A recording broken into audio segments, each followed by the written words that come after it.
President Biden and First Lady Jill Biden will host President and First Lady of the Republic of Korea for a state visit in the United States. The visit will include a state dinner, will be the second state visit of the Biden-Harris administration. Under President Biden, we have taken the U.S.-ROK partnership to unprecedented heights in a way that benefits our economies and our people and strengthen deterrence in Indo-Pacific region. For example, the ROK has invested tens of billions of dollars into the United States. These are investments that will bring our two countries even closer together, help strengthen our supply chains, and give our economies a competitive edge. We have strengthened our defense and security partnerships bilaterally to advance deterrence and peace across the Indo-Pacific. And we've supported ROK and Japan as they've worked to increase cooperation amongst each other, effectively strengthening the U.S.-ROK-Japan trilateral partnership. The United States-ROK alliance, more than a military or security partnerships, it has grown into a truly global and future-oriented alliance. Our countries also hold strong people-to-people ties. The United States is home to a large number of Americans with Korean heritage, and our countries share many cultural interests, including in music, television, and movies. This state visit will only strengthen our deepened U.S.-ROK ties, and we are looking forward to celebrating the 70th anniversary of the U.S.-ROK alliance here at the White House. I also wanted to say a few words on the continued attacks that we are seeing from Republican officials on women's health care, like we saw earlier today. Republican state legislators in Florida proposed today a bill that would ban abortion before many women know if they are even pregnant, virtually eliminating a woman's right to make health care decisions about her own body. This ban would prevent not just the nearly 4 million Florida women of reproductive age from accessing abortion care after 6 weeks, but would also impact the nearly 15 million women of reproductive age who live in states across the South with abortion bans and would no longer be able to rely on Florida as an option to access care. We know that these bans are already having a devastating impact on women's health. In a case filed today in Texas, we unfortunately heard devastating first-hand accounts of women's lives almost lost after they were denied the health care they needed.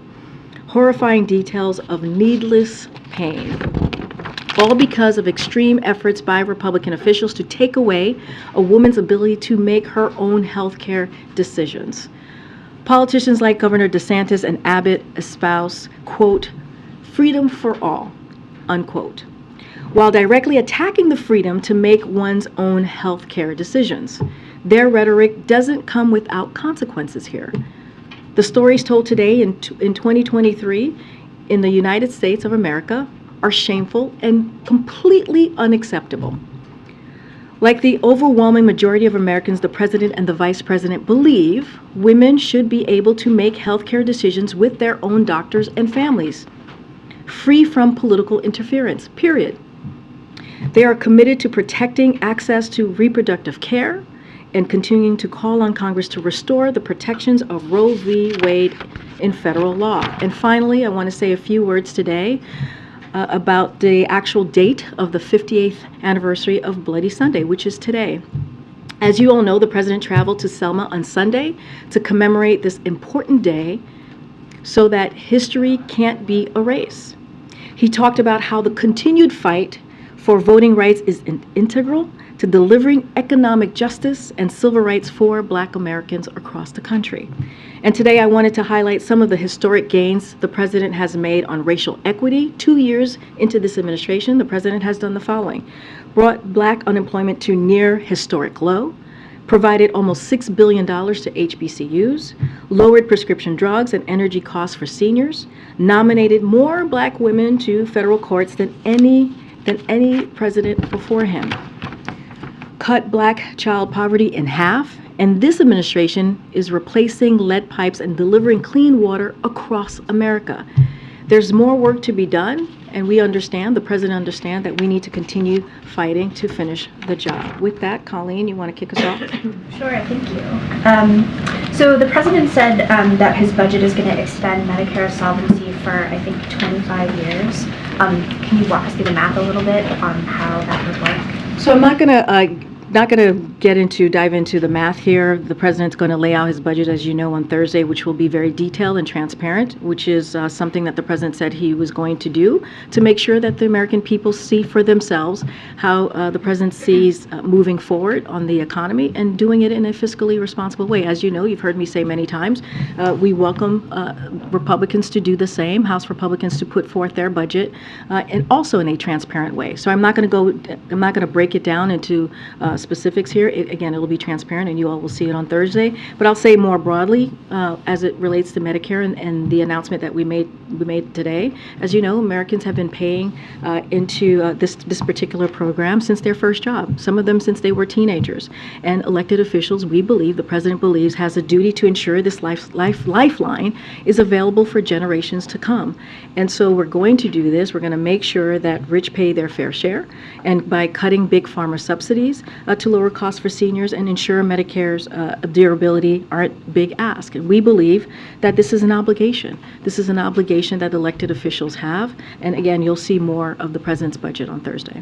On immigration, so we're hearing that this idea to detain families in detention, again, is one of a lot of policies that are currently under consideration, as Title 42 restrictions are going to possibly end on May 11th. So I wondered if you can rule out family detention, or what can you say about the idea that, families may or may not be detained, migrant families may or may not be detained at the border? So I'm not going to go in on rumors that are out there or conversations that are happening at this time. The department, as you know, as you just noted, Colleen, the Department of Homeland Security is certainly continuing to prepare for the eventual lift of Title 42. No decisions have been made, but we've been very clear on how we're looking to how the president wants to move forward, and he's been clear from the start, from the beginning of his administration, by putting forth a comprehensive immigration reform. And his approach has been making sure that we expand legal pathways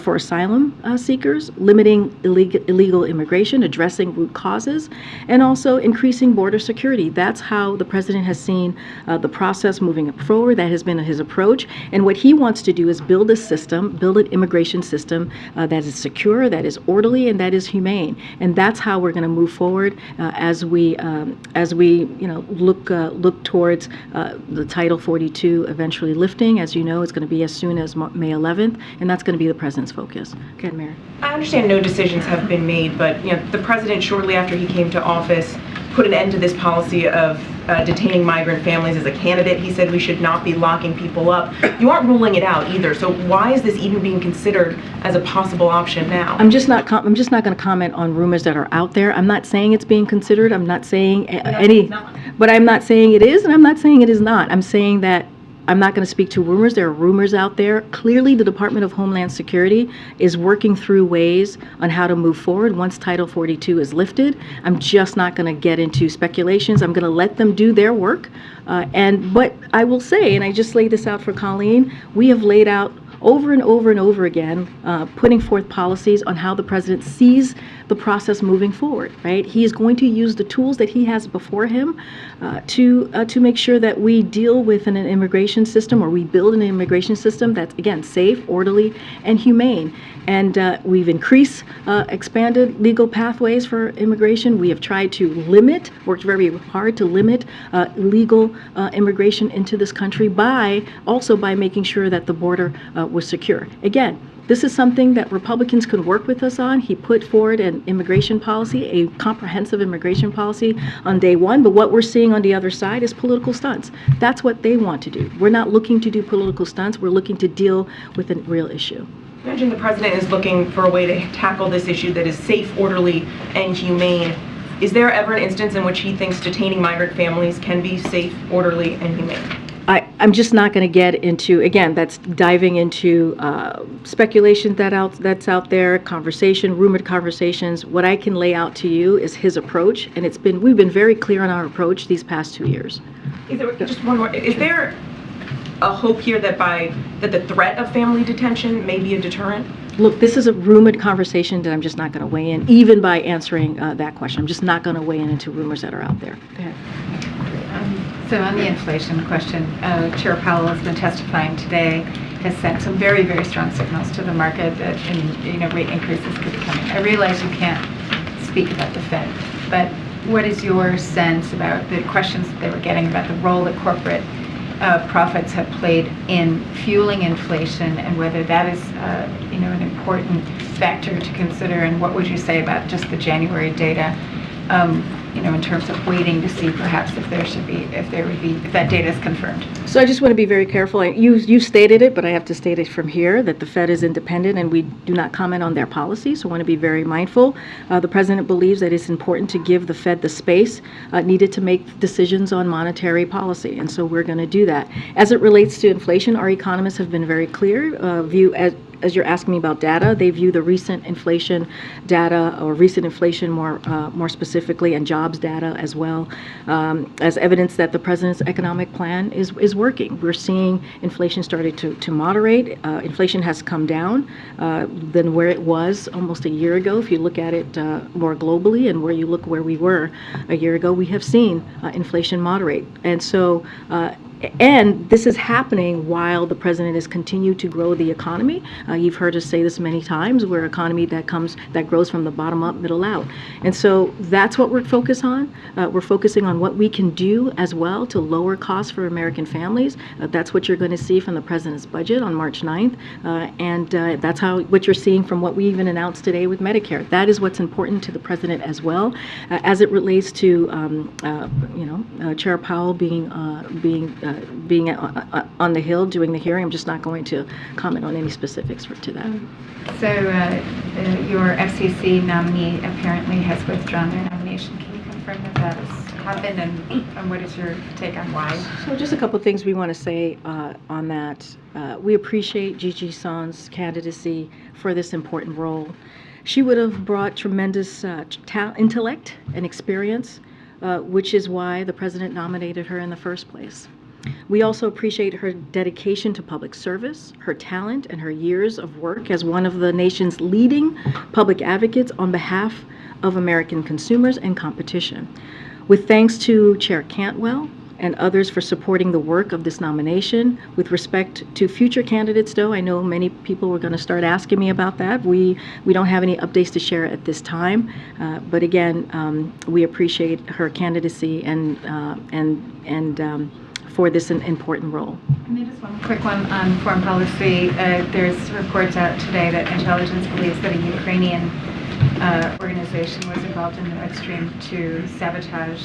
Can you tell us whether you think this was a subject that did Chancellor Schultz and President Biden discuss that when they met at the White House? So what I can say is several of the European partners, Germany, Sweden, and Denmark, have opened investigations into what happened, and those investigations are currently ongoing. So I'm not going to get ahead of them from here.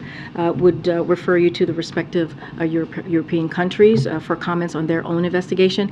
I'm just not going to go beyond the readout that we provided on Friday with the Chancellor's visit here. Just circling back to immigration quickly, there's clearly a policy process underway right now where the agencies that are lead on this are considering options based on the lifting of Title 42. I guess my question is has the President been briefed on the possibility of reinstating migrant family detention policy? I don't have any conversations to read out on the President being briefed specifically on family detention. What I can say is, again, these are rumored conversations, and as you just said, Phil, there is continued conversations, policy discussions occurring right now as we're speaking about the Department of Homeland Security, clearly, which is taking the lead on this, on how to move forward once Title 42 is lifted. We're going to let them do that process and do that work, but the President's approach, again, has been very, very clear. You've seen it over and over again. You've heard him speak about it. You've heard me speak about it. We want to make sure that we're expanding legal pathways for asylum seekers, limiting illegal immigration, addressing root causes, and increasing order and security, and border security, pardon me. And we want to do this as we build a system. Our approach is to build a system that is safe, that is orderly, and that is humane, and that's what you're going to see from this President. And on foreign policy, comments from Chinese officials over the course of the last 48 hours. Xi Jinping warning talking about a comprehensive containment and suppression by the West led by the U.S. The foreign minister with very direct comments today warning of potential conflict and confrontation if the U.S. continues on the quote wrong path. I'm wondering what your national security team or what the president views as the intent of the very direct comments from these officials. So I can't speak to the intent from Chinese official. What I can speak to is how we're approaching this. The president's approach to China has not changed. And again, we've been very clear. We do not seek conflict, and we do not want conflict. What we're seeking is competition. And we've been very clear about that these past 2 years. The president will always defend American interests, as you all know, but he has been clear we need to keep open lines of communication, and we will manage this we see this as a consequential relationship that we will continue to manage. And the president and his team has been focused on doing just that. But I'm certainly not going to comment on the intent of Chinese officials. Go ahead, Michael. Thanks, Karine. Back on the issue of Mexico and the 4 Americans that were kidnapped there, what is the administration's message to Americans who are currently in Mexico or planning to go there? Should they continue with those plans, or is it safe to go to Mexico? What is the administration message to those folks? So we take it very seriously when it comes to and have a commitment to provide U.S. citizens with clear, timely, and reliable information about every country in the world. So they can make informed travel decisions. As you all know, the State Department is clearly a department that is focused on that and gives that information and do the travel advisory. And so when it comes to the travel advisory for this particular area in Mexico, that remains at level 4. Do not travel due to crime and kidnapping. We've been very clear about that. The State Department, again, has put that out. We urge Americans to read these alerts before traveling, and so we'll leave it there. But again, our commitment to this, we take this seriously to make sure that we do everything that we can so that Americans understand, what is safe and what to look out for as they travel or when they're in a specific country. Thanks, Karine. Does the situation in Mexico indicate that the U.S. needs to be doing more to tackle Mexican organized crime, and if so, what? So the president, or I should say, this administration from day one has made sure, as it relates to the safety. I know some folks have asked if we are concerned about these individuals actually crossing the border and coming into the U.S. So, DHS screens and vets every individual encountered at the border. The president has secured record levels of funding for border security and management, including 23,000 border officials, which is a historic amount of border officials to help with the security process at the border.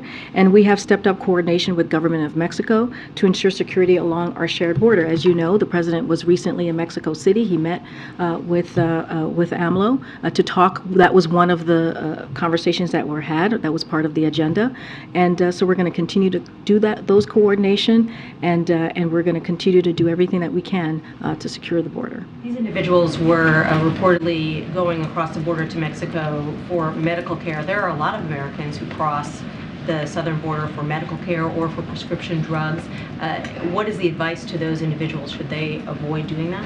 So I'm not going to speak specifically to. I know it's ongoing. I know there's a lot of comments out there as to what these 4 individuals were going to do. So I would say the federal law enforcement has been in touch, has been, leading this investigation, clearly in touch with family members. And so I'm just going to be really careful on commenting why they were crossing the border. Those are private considerations. But again, I just laid out moments ago when Michael was asking me the question about Americans in Mexico or thinking about traveling to Mexico. The State Department puts out these alerts, tries very hard to communicate what's going on, their own safety in certain countries. And I would make sure that if Americans are thinking about traveling to Mexico, that they certainly heed the call from the State Department. This particular area, as I just mentioned, is at level 4, and so folks need to be really careful. And then finally, one of your top spokespeople we learned today is stepping down. She played a prominent role on the past Biden campaign? Should we take this as a sign that perhaps she'll be serving on a Biden re-election campaign? I certainly, as you know, I'm going to be very careful from here speaking about a re-elect or 2024. But I do want to say some words about Remy. Remy is a good friend. I have gotten to know her very well over the past 3 years. As you know, she was on the campaign, as I think you just mentioned that, and the president said himself she has been an unfailing, loyal fighter for him and for the team, and going back to the campaign even before it launched, and we are very sad to see her go. She has a range of talents as she possesses for a communication professional, and she is one of a kind, and we are sadly going to miss Remy, and we wish her the best. And there's truly no better colleague that I have gotten to know these past 3 years. No words about her next. You would have to ask Remy. I can't speak to her next steps. What I can say is how wonderful she has been as a friend and a colleague these past 3 years. Good. Thanks, Karine. Governor Newsom in California announced that he would halt state contracts with Walgreens over their decision to stop dispensing abortion medication. I'm wondering if that's a step the president would consider on the federal level. I'll say this. Our focus right now remains on continued access to medication that women and providers rely on for abortion care and miscarriage management. That's what we've been very steadfast on. That's why the president issued his recent presidential memorandum in January that aims to preserve continued access to a safe drug that, and we'll emphasize this again, is used for miscarriage management and abortion. So we understand the concerns faced by pharmacies, which is why the president's memorandum emphasizes the administration's readiness to support patients, providers, and pharmacies who want to legally access or provide this particular drug. So I do want to speak, to say one note about Walgreens. They clarified its position on working toward providing this medication where it is legal, but I refer you to the companies or the states for any follow-up. Again, we have a focus and to make sure that women have access to important health care needs, and the president is going to continue to fight for this. That you've heard the vice president over the last couple of months also continuing to speak on this, and that's what you're going to hear from this administration. The president's announcement this morning on Medicare largely paid for that extension through an increase in payroll taxes on those making over $400,000 a year. Can we expect, since the president's also made Social Security a key sort of plank of his economic plan, that we should see a similar increase in Social Security taxes? So I'm not going to get into, we shared Medicare today, and we'll share probably more parts of his budget in the upcoming day or two. Just not going to get into specifics on that, but we'll say the president's commitment hasn't changed.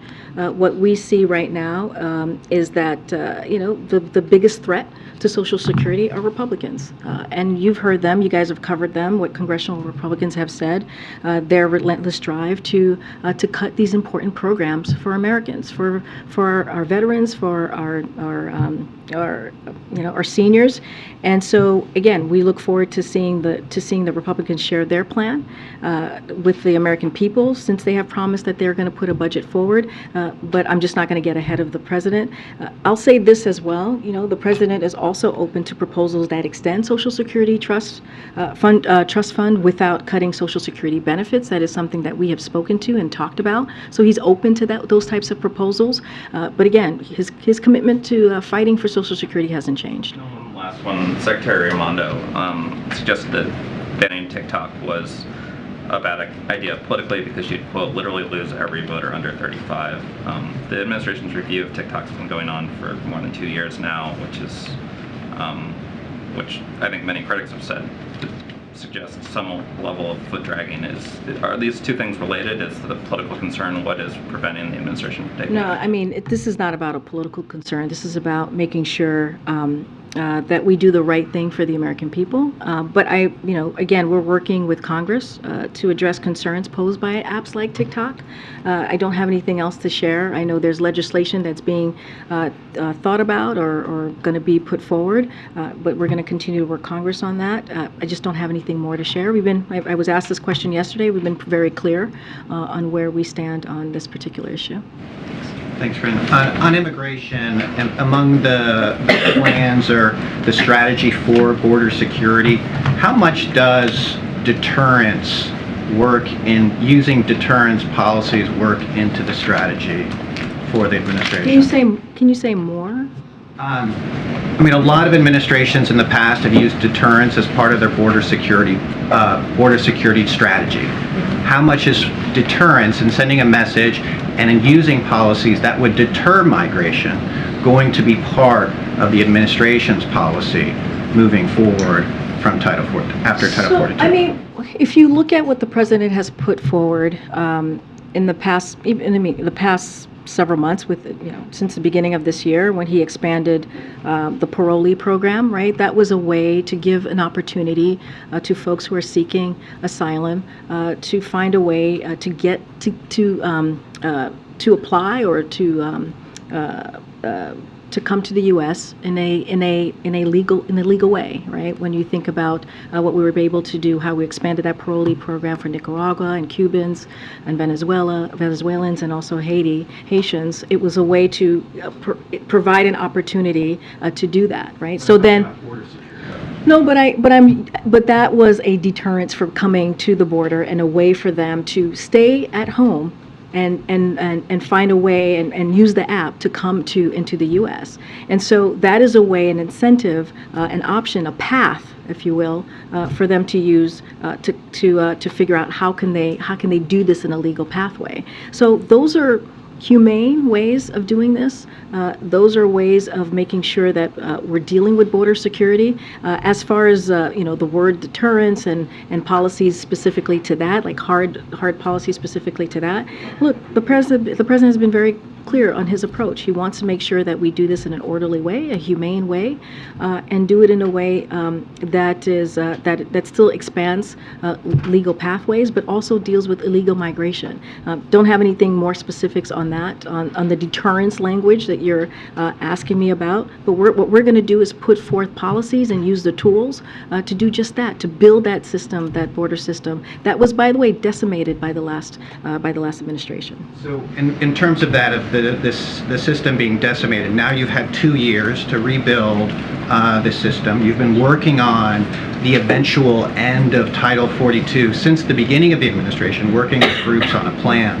How confident should Americans be come May that the system will work, and that how confident should they be that the administration is prepared and the system won't be overwhelmed? So let me just give you a few data points on what we've been able to do, right? Which is migration from Honduras. If you look at migration from Honduras, El Salvador, and Guatemala, where our root causes work is focused on, is down by 71% since 2021. That is the work that this administration has done. I just talked about migration from Venezuela, Nicaragua, Cuba, and Haiti. That is down by more than 95% since we expanded the parole program. That was just parolee program, which is just a month or two ago.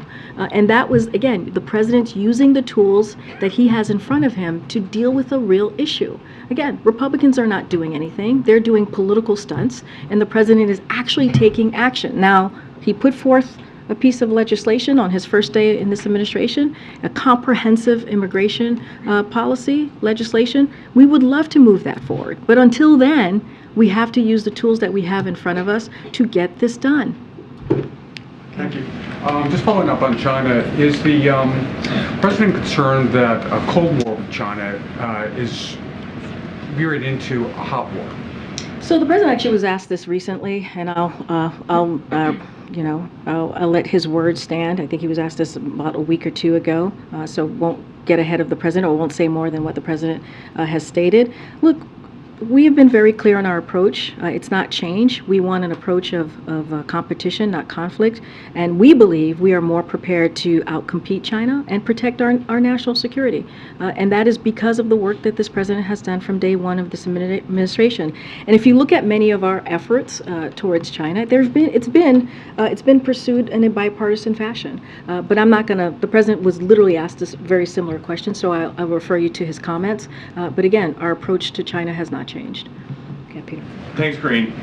So cartels kill Americans on this side of the border with drugs, and now they're killing Americans on the other side of the border with guns. Why is President Biden so comfortable with cartels operating so close to the U.S.? Well, let's be very clear. Let me take on the drug part here, because since you brought this up, because of the work that this president has done, because of what we've done specifically on fentanyl at the border, it's at historic lows, historic levels that we have been able to record a number of personnel working to secure the border because of what we've been able to do. Seizing that fentanyl, we've done it in a historic way. That's because of what this president has done. I just talked about 23,000 federal agents that have been able to be, that we've been able to hire and put at the border to secure the border. On top of that, historic sanctions going after traffickers and other financiers are helping disrupt fentanyl supply chains throughout their flow to the U.S. And we're really expanded access to treatments like that are saving lives, if you think about it, which prevent overdoses, expanding as our fentanyl test strips. And through the removal of the X waiver, anyone registered to prescribe controlled medications can now prescribe life-saving medication to treat addiction. So again, we are seizing fentanyl at record historic levels because of what the president has done to secure our border. And look, we've also coordinated, made sure that we're coordinated our relationship with Mexico to deal with what we're seeing as it relates to violence, as it relates to cartel. That is something, a relationship that we've continued to build with Mexico, an incredibly important partner. You saw that when he went down for the summit in Mexico City. So the president is dedicated to this and is doing the work that we're actually seeing at the border, again, when we think about fentanyl. But the violence aspect of it, now Americans are being slaughtered. Would President Biden be taking the same approach if it was Al-Qaeda or ISIS operating just across the border from an American city? The president takes this very seriously. He takes this very seriously. The FBI and other agencies have been on top of this from day one. And so that's what he's going to continue to do. When it comes to Americans' lives and when it comes to the safety of Americans, the president's always going to make sure that that is a top priority. Would President Biden ever consider using the U.S. military to disrupt cartel operations? I'm just not going to get into the military and how it's being used. Okay. I want to go back to the question about the FCC nominee. Gigi Sohn has a statement to the Washington Post in which she says that her nomination failed because of what she calls unrelenting, dishonest, and cruel attacks.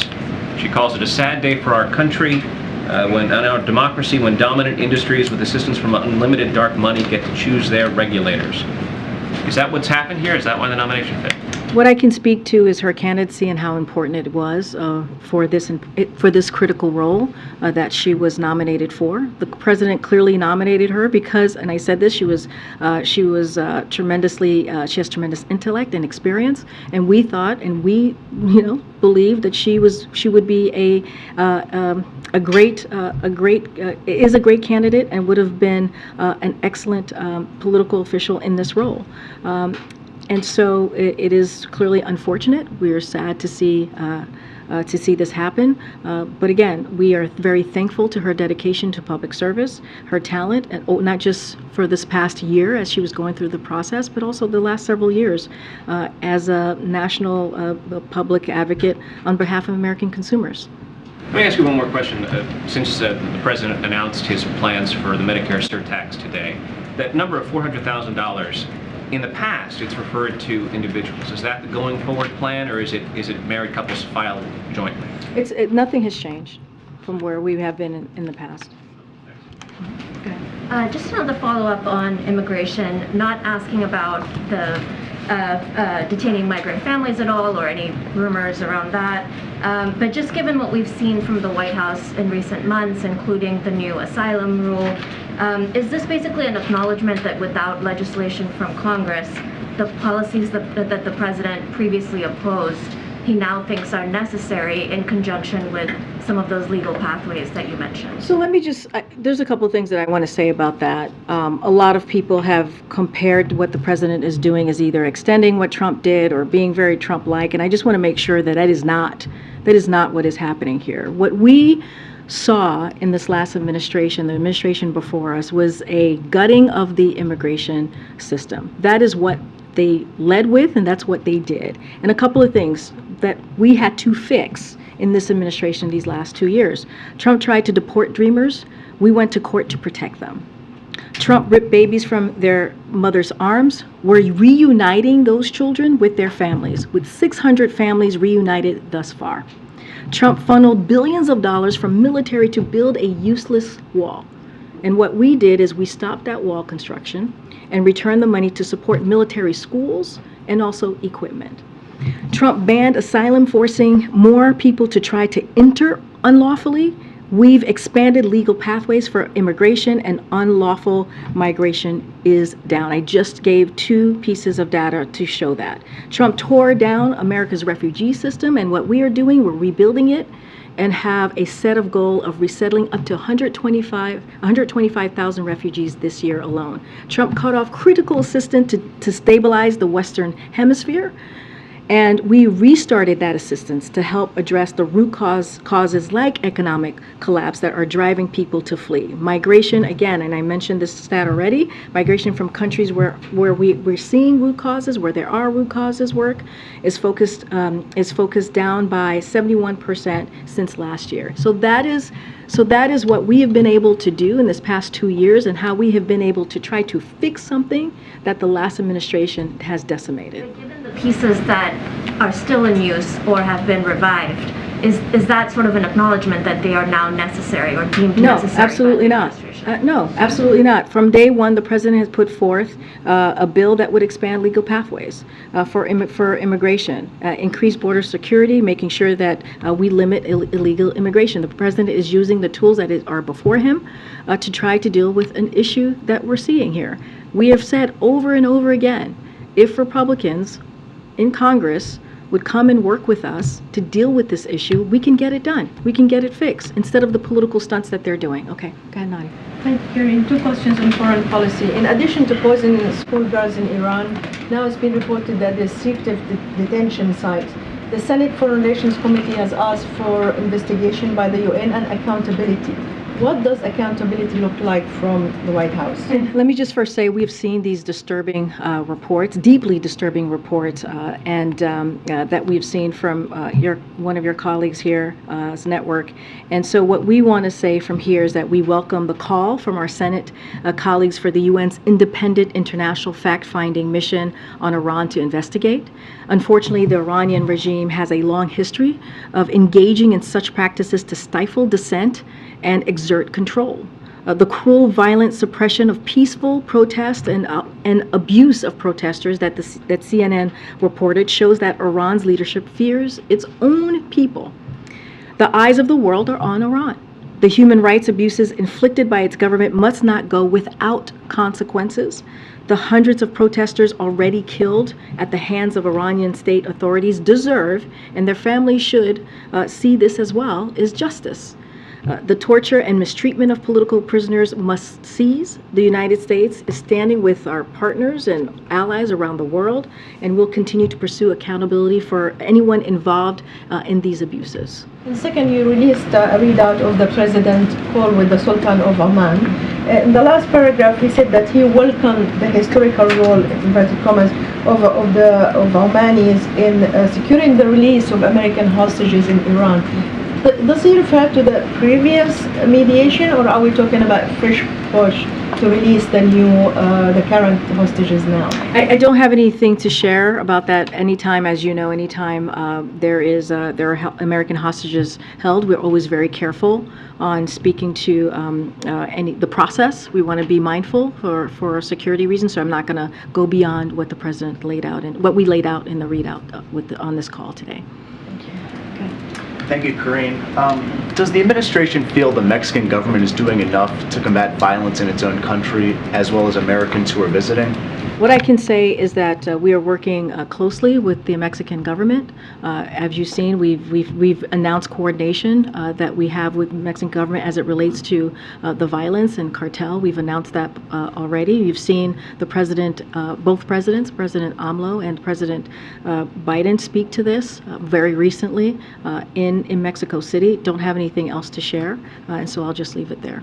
Will the administration support designating cartels as terrorist organizations as some senators? I don't have any policy or announcements to make from here. Okay. Thanks, Karine. Last night, Tucker Carlson cherry-picked video surveillance from the January 6th insurrection, severely downplaying the events of that day. He said the mob was orderly and meek and that they were tourists instead of insurrectionists. What's your response to Carlson and to Speaker Kevin McCarthy, who granted him access to that video? Anybody who watched that video would strongly disagree. Anybody who watched that video with their own eyes in a real way and saw what happened on that day would disagree with what was just stated. The president has been very clear. January 6th was the worst attack on our democracy since the Civil War, and we should be focused on making sure that never happens again. And so we are certainly, we agree. I know Minority Leader and Senator Schumer have already said this and would hope that keeping the Capitol and Congress safe and secure remains congressional leaders' #1 goal, and that should be our focus. And that should be what should be considered here. Again, it was one of the darkest days of our democracy, and all you have to do is watch those videos and see how horrific it was, see how sad it was, see an attack on the Capitol, which should not be happening in 2020. And we got to get down to the bottom of what happened. Again, it was an attack on our democracy. And I'll just leave it there. So is Speaker McCarthy irresponsible? I answered your question. Oh, go ahead. Thanks, Karine. So with the more direct language, I'm asking about China, with the more direct language from the Chinese president and the foreign minister, is there concern that the administration line that they want competition over conflict is seen as weakness by the Chinese? I'm not sure how it's seen as weakness when we are more prepared to outcompete China and protect the national security under this president and because of the work that he's done. Well, I'm going to keep going. I've answered this question multiple times. Go ahead.